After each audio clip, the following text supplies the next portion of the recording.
ഗ്രീഷ്മ ഈ juice challenge നടത്തുമ്പോൾ മുതൽ ഷാരൂണിനെ കൊല്ലാൻ ഉറപ്പിച്ചിരുന്ന ആളാണ്. അതിന്ന് ജഡ്ജ്മെന്റിൽ കൃത്യമായി ജഡ്ജ് എടുത്തു പറയുന്നുണ്ട്. ഈ ജ്യൂസ് ചാലഞ്ച് തന്നെ ഒരു കൊലപാതക ശ്രമമായിരുന്നു, 307 ആണ്. പക്ഷേ എന്നാൽ അത് അക്കാര്യങ്ങൾ ചലഞ്ച് ചെയ്തിട്ടില്ല, പ്രോസിക്യൂഷൻ അക്കാര്യങ്ങൾ ചലഞ്ച് ചെയ്തിട്ടില്ല എന്നുള്ളതാണ് ജഡ്ജ് എന്ന് പറയുന്നത്. ജ്യൂസ് ചാലഞ്ച് മുതൽ തന്നെ ഈ കൃത്യമായി ഒരാളെ കൊലപ്പെടുത്തുന്നതിനായി തീരുമാനിച്ചുറപ്പിച്ച് ഒരു കുറ്റകൃത്യത്തിനായിട്ടുള്ള ഒരു മൈൻഡ് സെറ്റോട് കൂടി തന്നെ ഇരിക്കുന്ന ഒരാളാണ് ഗ്രീഷ്മ എന്നുള്ളത് പൊതുസമൂഹത്തിന് വ്യക്തമായതാണ്. 24 വയസ്സെന്നുള്ളതല്ല, 22 വയസ്സ് എന്നതാണ് നമ്മൾ കണക്കിലെടുക്കേണ്ടത്. കുറ്റകൃത്യം ചെയ്യുമ്പോൾ ആ പെൺകുട്ടിക്ക് പ്രായം 22 ഷാരൂണിന് 23.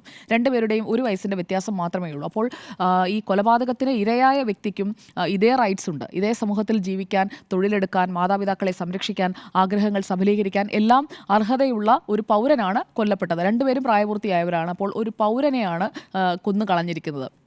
അതിനായി അവർ കണ്ടെത്തിയ വഴി എന്ന് പറയുന്നത് ക്രൂരമായി പീഡിപ്പിച്ചു കൊല്ലുക എന്ന വഴി തന്നെയാണ്. 11 ദിവസം ഒരാൾ ഭക്ഷണമോ വെള്ളമോ ഒന്നും ഇറക്കാൻ കഴിയാതെ ആന്തരികാവയവങ്ങൾ മുഴുവൻ ദ്രവിച്ചു തീരുന്ന രീതിയിൽ, അങ്ങനെ ഏറ്റവും ക്രൂരമായ ഒരു കൊലപാതകമാണ്. ഒറ്റ വെട്ടിനോ അല്ലെങ്കിൽ ഒറ്റ കുത്തിനോ കൊന്നു കളയുകയല്ല, ഇഞ്ചിഞ്ചായി കൊല്ലുകയായിരുന്നു ഷാരൂണിനെ എന്നത് വേണം മനസ്സിലാക്കാൻ.